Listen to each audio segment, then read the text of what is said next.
gracias por la espera. Vamos a hablar hoy sobre REST APIs. ¿Cuántos de ustedes conocen ya las REST APIs o qué es REST? Nadie, ninguno, pues posible que no, REST, bueno, ya se olvidó. ¿Como definición? Ajá, sí. No me pregunta qué es. Pues como ya saben, mi nombre es Carlos González. Me pueden encontrar en las redes sociales como Ciberpolín. Y bien, REST API es un Representational State Transfer, ¿no? Y es un acrónimo de un estado de transferencia representativo, ¿no? Tal cual. Y API es igual un acrónimo de Application Program Interface, que es una interfase entre dos aplicaciones, digamos, ¿no? Fue inventado por Roy Flake. Realmente no es una invención como tal, es básicamente un documento donde este individuo dice cómo deberían ser las transacciones de datos entre una aplicación cliente y una aplicación servidor. Como dato curioso, lo presentó como una tesis para graduarse y lo hizo en el año 2000. Y bueno, ya han pasado casi 20 años y sigue siendo vigente, aunque hay otras nuevas tecnologías que han venido para, pues no diría yo reemplazar REST, pero sí son otras opciones y para otras tecnologías. Algo importantísimo de las REST es que son basadas en recursos. Y escogí este slide para ponerlo primero porque quiero que se les clave en la cabeza. Son basadas en recursos, ¿no? Ahorita vamos a hacerlo vamos a puntualizarlo más adelante. Y los 6 puntos básicos de REST es que sea una interfaz uniforme, que sea cliente-servidor, que sea stateless, que sea cacheable, que sea un sistema de capas y que se pueda enviar código bajo demanda. Esta última no es algo necesario completamente. En varios autores la ponen como el 6.º punto. A mí realmente me parece que se podría mencionar nada más como algo que se puede hacer, pero no quise no ponerlo en estos 6 puntos. Entonces vamos a hablar sobre la interfaz uniforme. Vamos a utilizar una sola URI por recurso. ¿Qué quiere decir esto? Que solamente por cada recurso vamos a especificar un solo endpoint. Es decir, supongamos que vamos a hacer una aplicación de una escuela. Una base de datos de una escuela debería tener alumnos, debería tener libros, debería tener maestros, cursos, ¿no? Y cada uno de estos ítems puede tener varias acciones. El tema es que debemos de pensar en los elementos, en los recursos y no en las acciones que va a hacer. Y ahorita más adelante les voy a explicar por qué. Debe ser cliente-servidor y debe ser agnóstico el cliente con el servidor. ¿Qué quiere decir esto? Que el cliente y el servidor, al cliente no le importa qué está pasando en el servidor y al servidor no le importa qué está pasando en el cliente. Es decir, y es una de las ventajas que tiene utilizar REST, es que esta parte no tiene que ver nada con aquella. Una cosa puede funcionar sin la otra y viceversa, y pueden tener diferentes momentos y tal. Y esa es la base fundamental de REST. Como van a ver ahorita, todo se refiere a eso. Stateless se refiere a que el servidor no debe guardar ningún dato del cliente. De nuevo, al servidor no le importa cómo está el estatus del cliente. ¿Cómo hacer ciertas cosas? Bueno, por ejemplo, el tema de las sesiones, generalmente se guarda en el lado del cliente las sesiones y solamente se hacen request hacia el servidor. Es más o menos como programación funcional, ¿no? No importa qué le meta yo o cuál sea mi petición, siempre el resultado tiene que ser igual porque no puede cambiar nada en el servidor.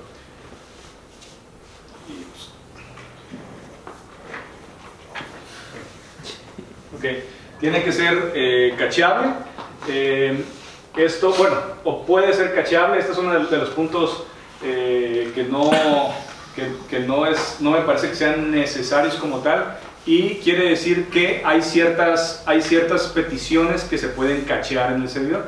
O sea, son peticiones que consuman muchos recursos y demás, se pueden cachear y no necesitamos que le estemos preguntando a la base de datos porque esto nos va a reducir el tiempo de respuesta. Hay varios métodos para manejar el caching en el servidor y el cliente, porque pues, evidentemente si ya cambió algo en la base de datos y nosotros no consultamos a la base de datos, vamos a regresar a algo que está fuera de lugar o obsoleto.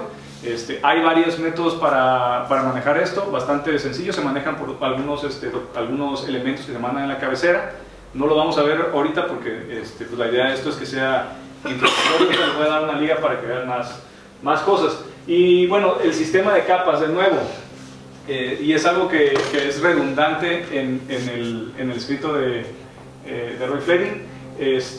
Todo debe estar separado. El servidor no importa que sepa el cliente y el cliente no importa que salga el servidor, ¿no? Entonces en ese tema es un poquito redundante. Y el tema del código bajo demanda, pues es que el REST debe tener la capacidad o podría tener la capacidad de enviar código a su cliente.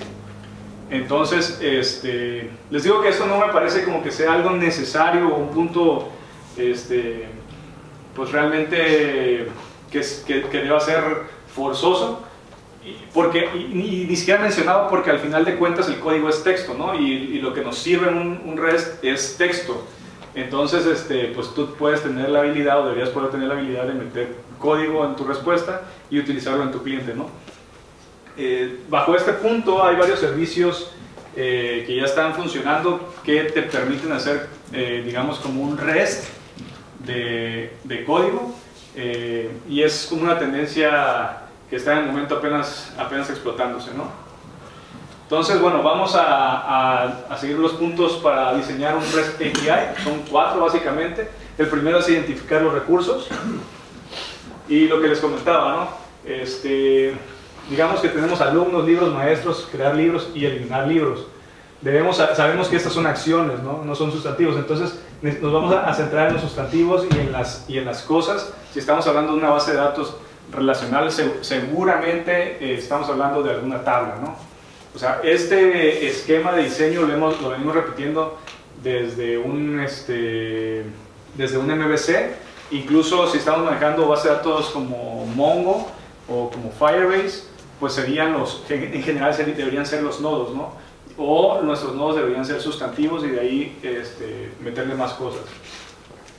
Bueno, ya identificamos los recursos, vamos a crear URIs, que son recursos uniformes, identificadores de recursos uniformes.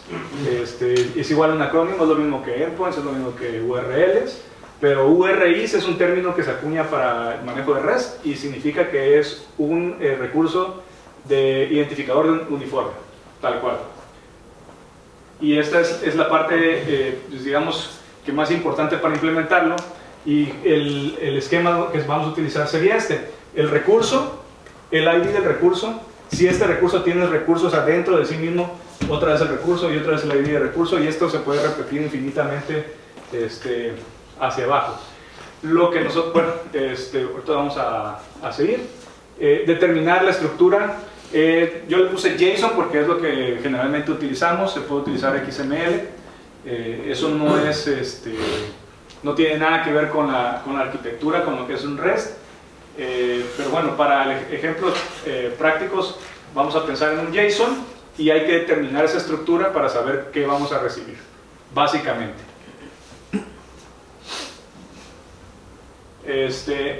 Y asignar los métodos HTTP, y aquí están los métodos HTTP posibles, los cuales se puedan utilizar, y algunos ejemplos de cómo se utilizarían las URLs, que es el tema, te digo, más práctico, más importante, ¿no? Por ejemplo, un get de libros, si queremos obtener libros, le ponemos el ID del libro que queremos obtener, ¿no?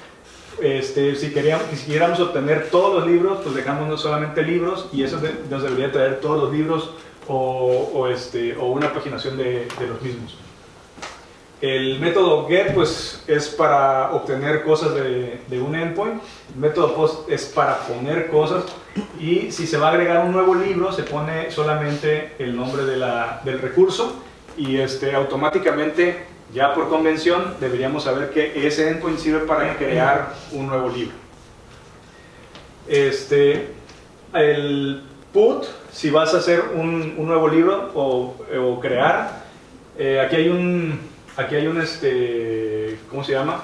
Aquí hay un tema que estos parecen HTTP PUT y HTTP patch parecen lo mismo, son diferentes. El PUT está pensado para que tú agregues un nuevo libro en este ID, o un nuevo recurso en este caso. Ahorita les voy a explicar la diferencia. El delete está pensado para que tú borres ese recurso como tal, y el patch está pensado para que tú edites el recurso. La diferencia entre patch y put básicamente es que cuando utilizas put, si el recurso no existe, lo crea. Entonces, tiene sus funciones, sobre todo en temas de seguridad de información, porque bueno, hay que saber cuándo vas a usar patch, cuándo vas a usar put. Son funciones, parece la diferencia muy sutil, pero son cosas bastante diferentes. Y por último, el código de respuesta que nos dicen que debería ser usado. El 200 es un OK genérico. Exacto, a lo mejor si haces una búsqueda de información, deberías recibir un 200 si la información te está regresando bien. Si vas a crear, deberías recibir un 201. Si por ejemplo el cambio es aceptado, un 202 y un 204, si es lo que te está regresando no tiene contenido. Digamos que vamos a libros, a la raíz de libros, y pues todavía no hay libros, debería regresarnos un 204. Bueno, me iba a regresar esa slide, pero pues ya no. Y básicamente eso es REST y cómo funciona. Hay muchas más cosas que deberíamos leer sobre REST. La parte práctica más importante es el tema de la creación de los endpoints, manejar bien la estructura de los endpoints, porque cuando nosotros tengamos bien entendido esto, cómo funciona, para las personas que están haciendo el cliente es mucho más fácil saber cómo funciona tu API, ¿no? Que es una de las ventajas de tener convenciones, y lo que básicamente REST es una convención sobre el manejo de peticiones sobre HTTP. Entonces, no sé si tengan alguna duda al respecto.